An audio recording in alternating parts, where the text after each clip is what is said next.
Hey YouTube, welcome back to Dwayne's World. So I'm very excited about today's episode, Season 2, Episode 2. The reason why it's happening so quickly, well, if you missed Episode 1, go back and watch it, and then come back here and watch Episode 2. So let's get started.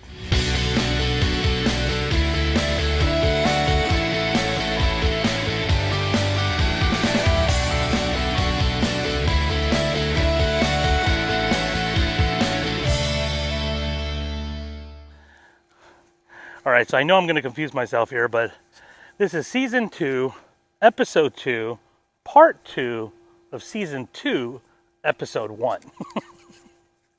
Hope you're following me there.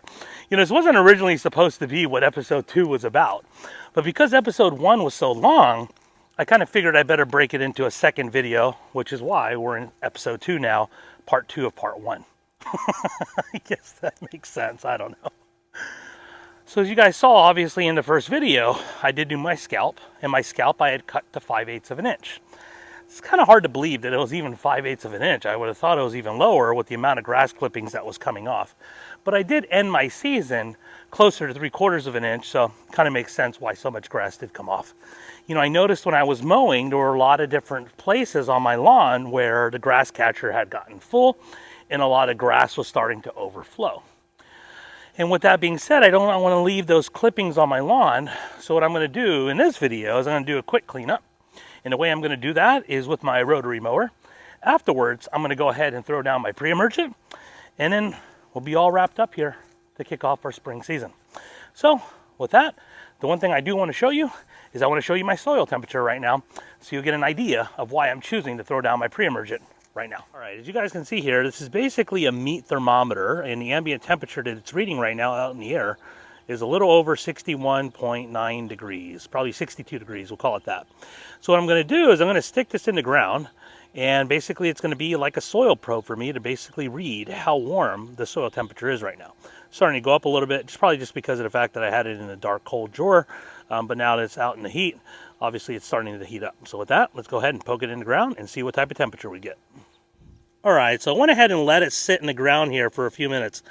We are at 46 degrees. So that's well below the 55 degree threshold. All right, so as you guys can see there, my soil temperature was 46 degrees.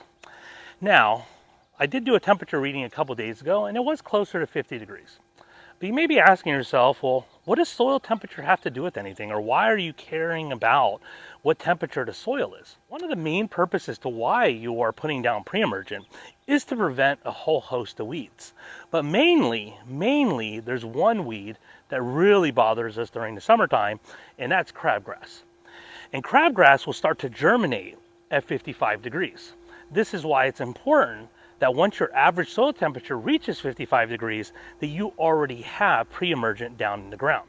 All right, so kind of a misnomer about Pre-Emergent is that a lot of people believe that Pre-Emergent actually stops weed seeds from actually germinating. That's not true. In fact, you want the opposite to happen. You do want your weed seeds to actually germinate for your Pre-Emergent to go to work.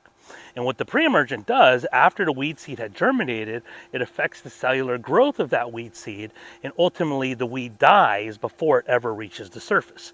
And that's what you want. And that's how a Pre-Emergent works and how it's the most effective. Now, if you wait till after weed seeds have already started to germinate in your soil, Pre-Emergent is not going to have the same effect, especially as it relates to crabgrass. But this is where if you did wait a little bit longer, and say, for example, you're watching this video in March or even April, and you said, geez, I haven't even applied any Pre-Emergent yet, you may want to look at dithiopyr.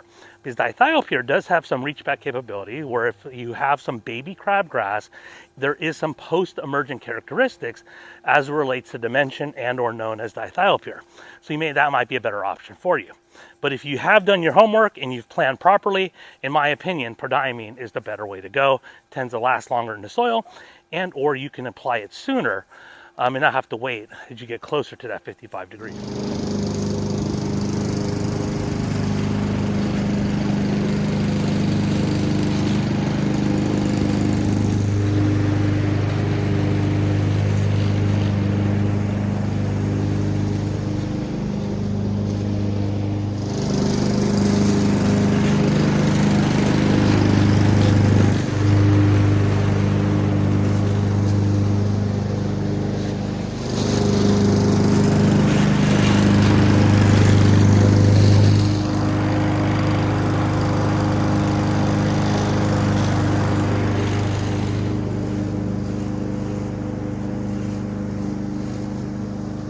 All right, so this is always where I tell people, even if you upgraded to a real mower, do not get rid of your rotary mower.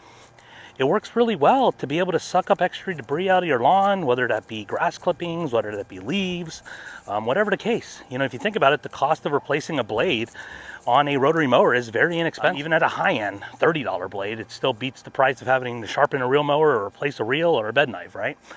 So do not get rid of your rotary mower, or if you don't have one, it's something you may want to look at. And again, you don't need the best of the best if you're using it for this type of application.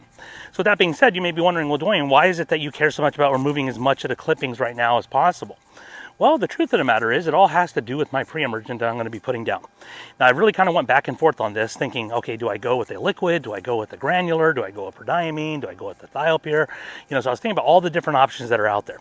And I pretty much set myself on using Prodiamine. I knew that because I have quite a bit of it still left in supply, so I want to go ahead and use what I have.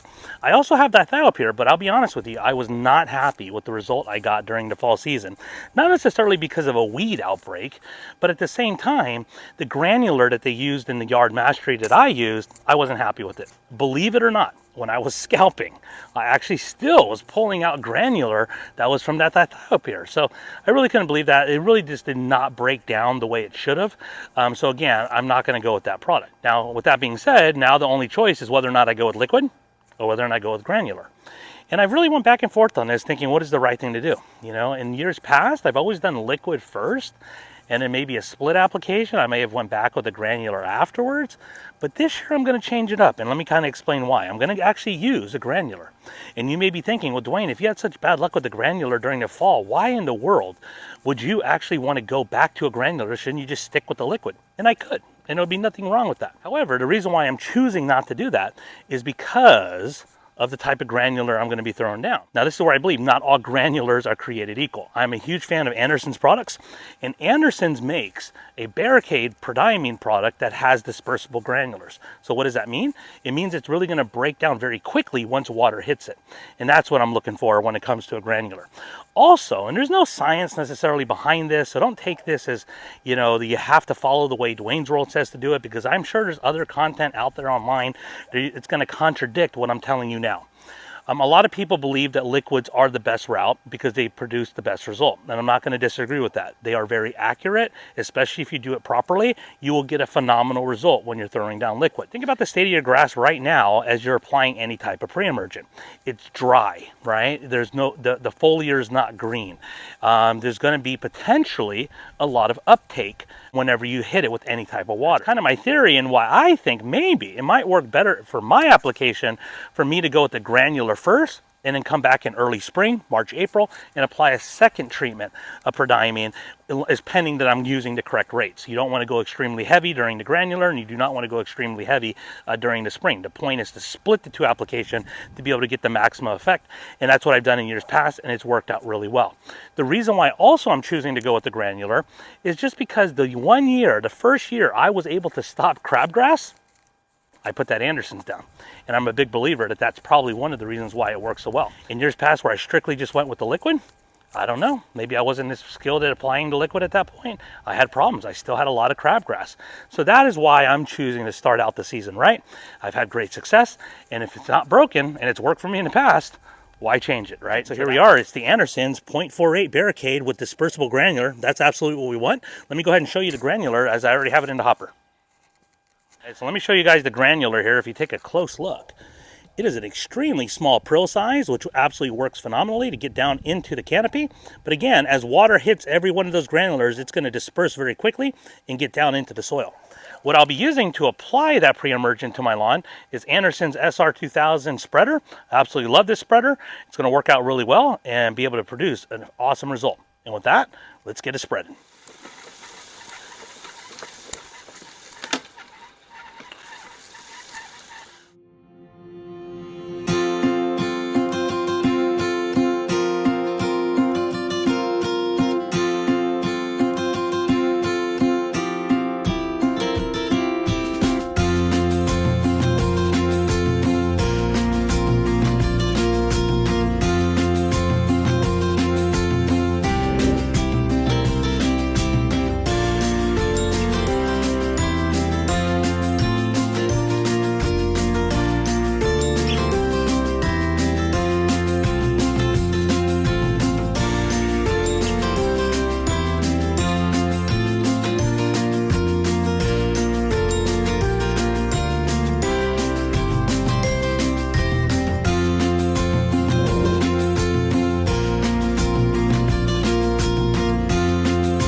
All right, as you guys can see here, I think I'm pretty well calibrated, both in my walking speed and on my setting here.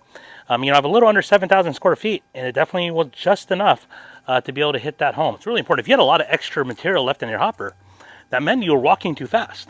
Or if you ran out too quickly, that means you were walking too slow.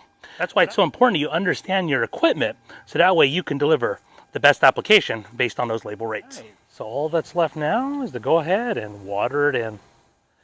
Absolutely want to water it in.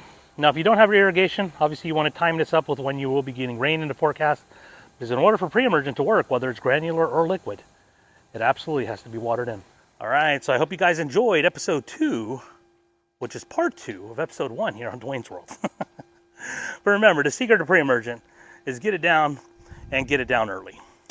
I would say even if you follow all the correct rates and you use the best of the best as it relates to pre-emergent, and you applied it before the soil temperatures reach 55 degrees, do not get too discouraged if you still do have some weeds that break through.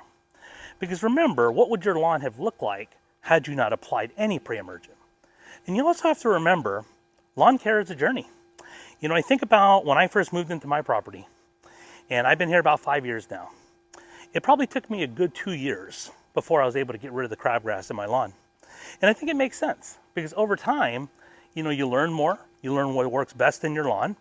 And the less weeds you have in a particular season and you attack it the right way, the less weeds you'll have the following season. And that's the thing I love about lawn care, is that journey. And that you have the ability to always attack new problems that may develop in your lawn. So with that, until the next episode, as always, be excellent and party on.